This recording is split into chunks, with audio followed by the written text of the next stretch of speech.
Mana Fahri? Fahri mana? Oke. Hasna mana Hasna? Oke, Irfan. Irfan hadir. Ispandria. Kaira. Kaila.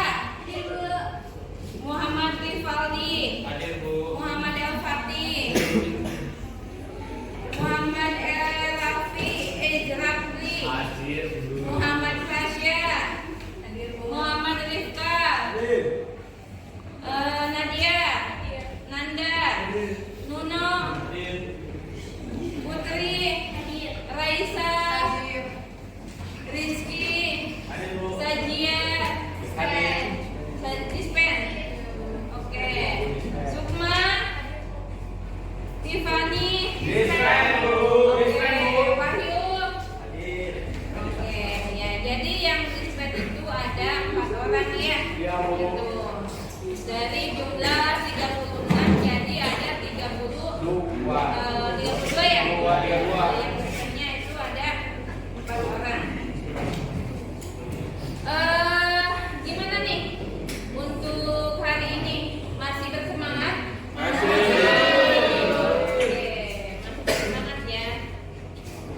Kemarin masih ada yang ingat nggak materi tentang khutbah, tabligh dan dakwah? Kan kemarin sudah dijelaskan tuh khutbah itu apa, tabligh itu apa, dakwah itu apa. Silakan yang tahu tentang khutbah. Khutbah itu kegiatan ceramah yang waktunya ditentukan. Contohnya kayak khutbah di waktu sholat Jumat, khutbah di waktu sholat Idul Fitri, dan khutbah di waktu ini akad nikah. Oke, tepuk tangan dong. Terus dakwah, siapa yang tahu tentang dakwah?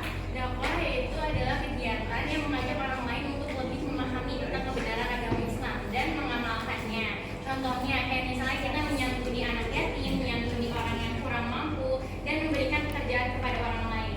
Oke, tepuk tangan dong. Satu lagi tabligh nih.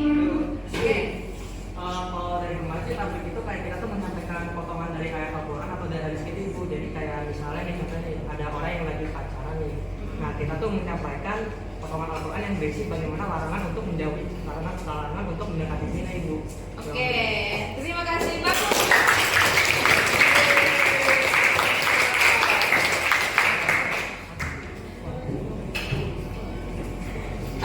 Ini udah duduk sesuai kelompok belum?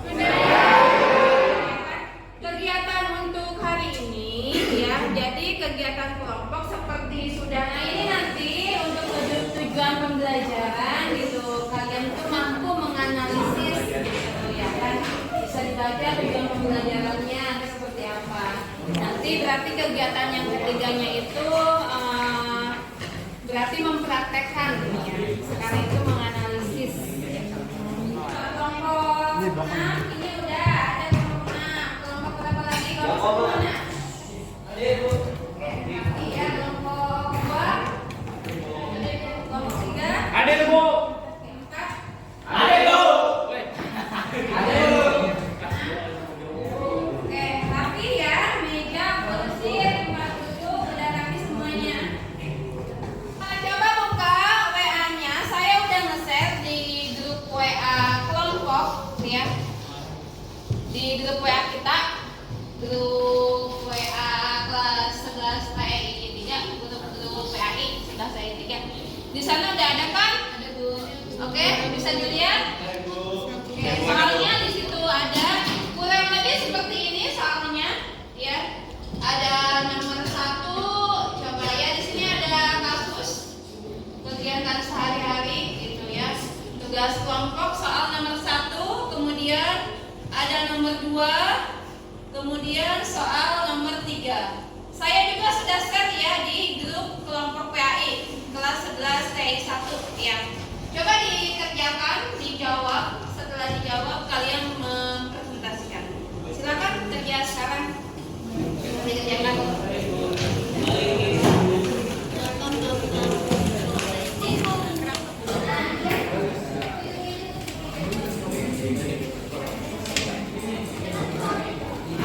Udah.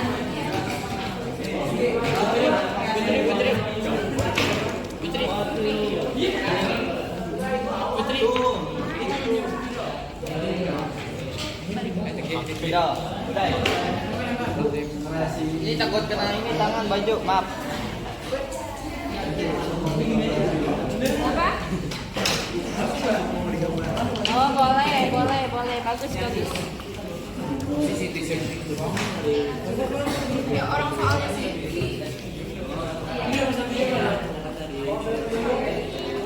Udah?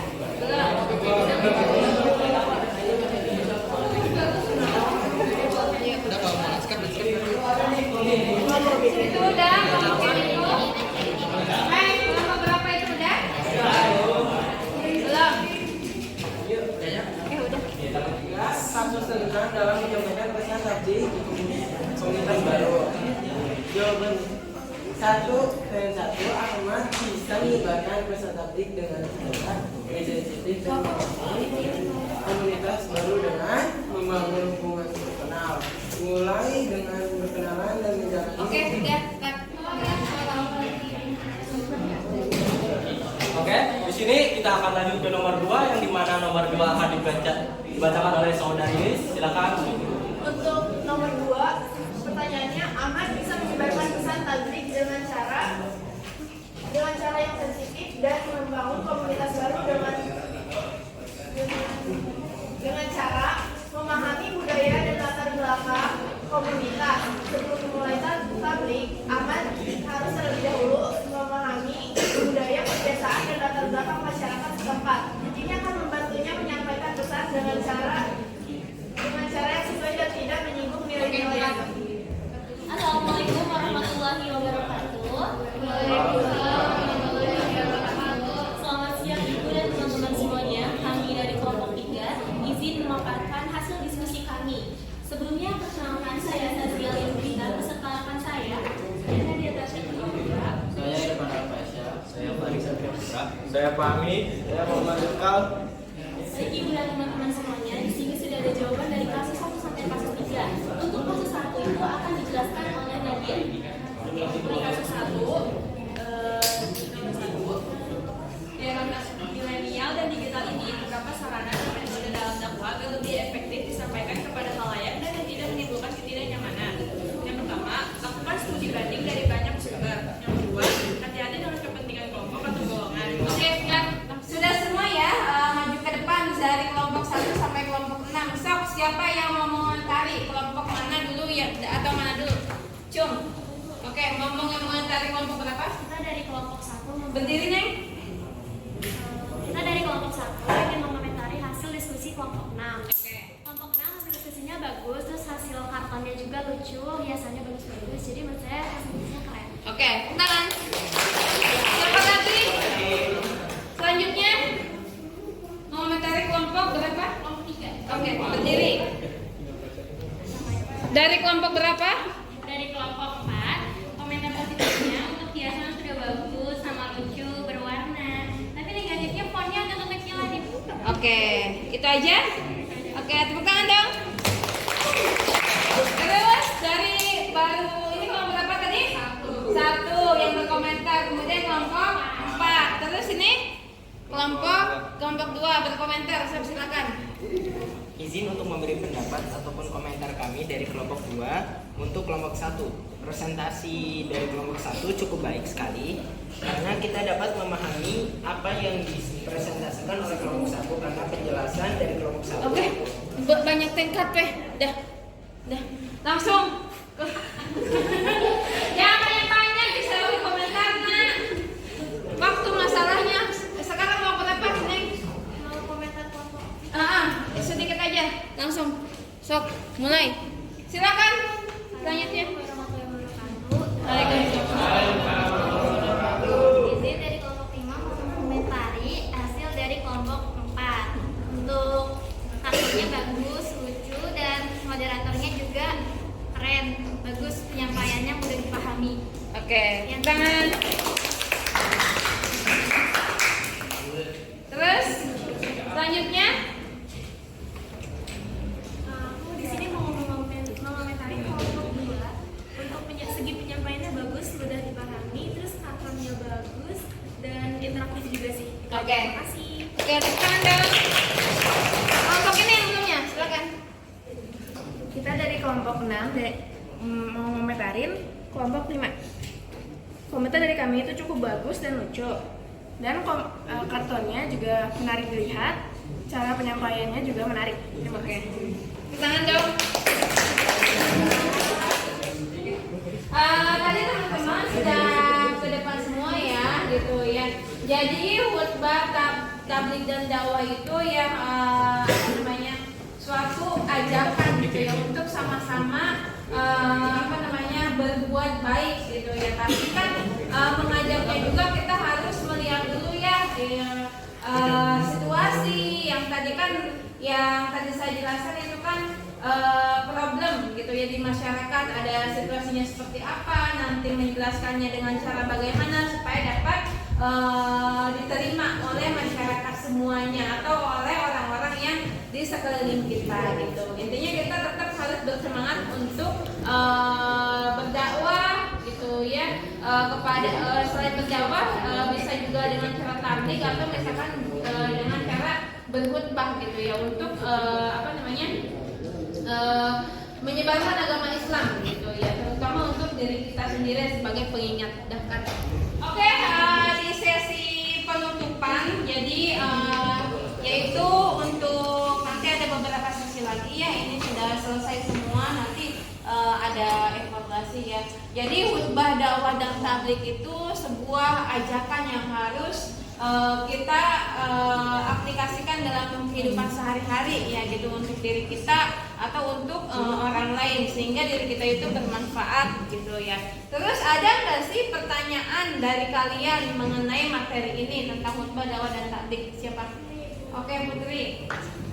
Izin bertanya, untuk zaman sekarang kan khutbah, tabligh atau dakwah bisa disampaikan lewat media sosial atau secara langsung. Nah, kira-kira untuk zaman dulu, kira-kira bagaimana sih Bu penyampaiannya? Terima kasih. Oke, terima kasih Putri. Untuk jawaban Putri, ketika zaman dulu gitu ya, orang-orang berdakwah gitu ya, seperti contohnya Wali Songo gitu ya, tidak pernah berdakwah kan kalau sekarang itu memakai media sosial. Jadi dulu itu pendekatannya terhadap masyarakat gitu. Dulu kan itu orang-orang suka seni gitu ya. Seni apa? Seni wayang gitu ya. Jadi melalui kesenian, kemudian melalui tradisi gitu, yaitu dakwah yang disampaikan oleh Wali Songo seperti itu ya kan. Gimana pembelajaran hari ini?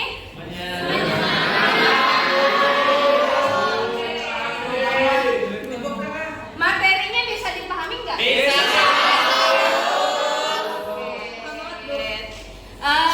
Apa yang kalian rasakan setelah belajar khutbah tabligh dan dakwah? Ada yang bisa ini? Jadi lebih tahu cara penyampaian dakwah, tabligh, dan khutbah. Oke, terima kasih Putri. Tepuk tangan dong. Setelah tadi kalian diskusi, sekarang ada reward untuk kelompok gitu ya. Kelompok yang terbaik yaitu dari 6 kelompok itu jatuh kepada kelompok 4. Tepuk tangan dong.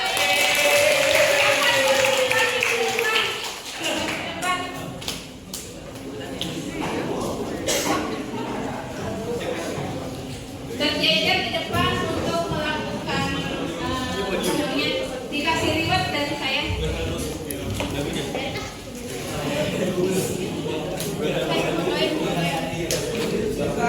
Oke, ini rewardnya.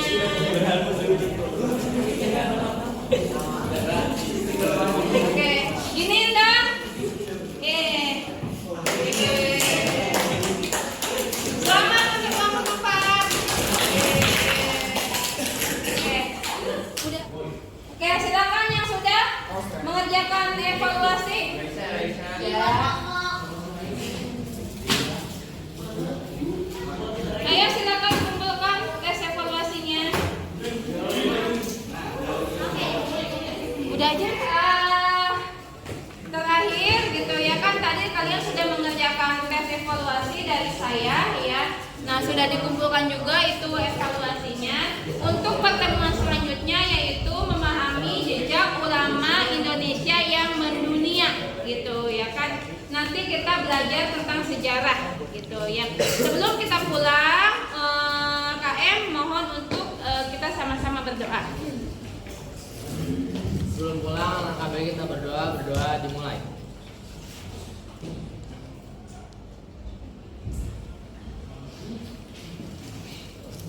Selesai.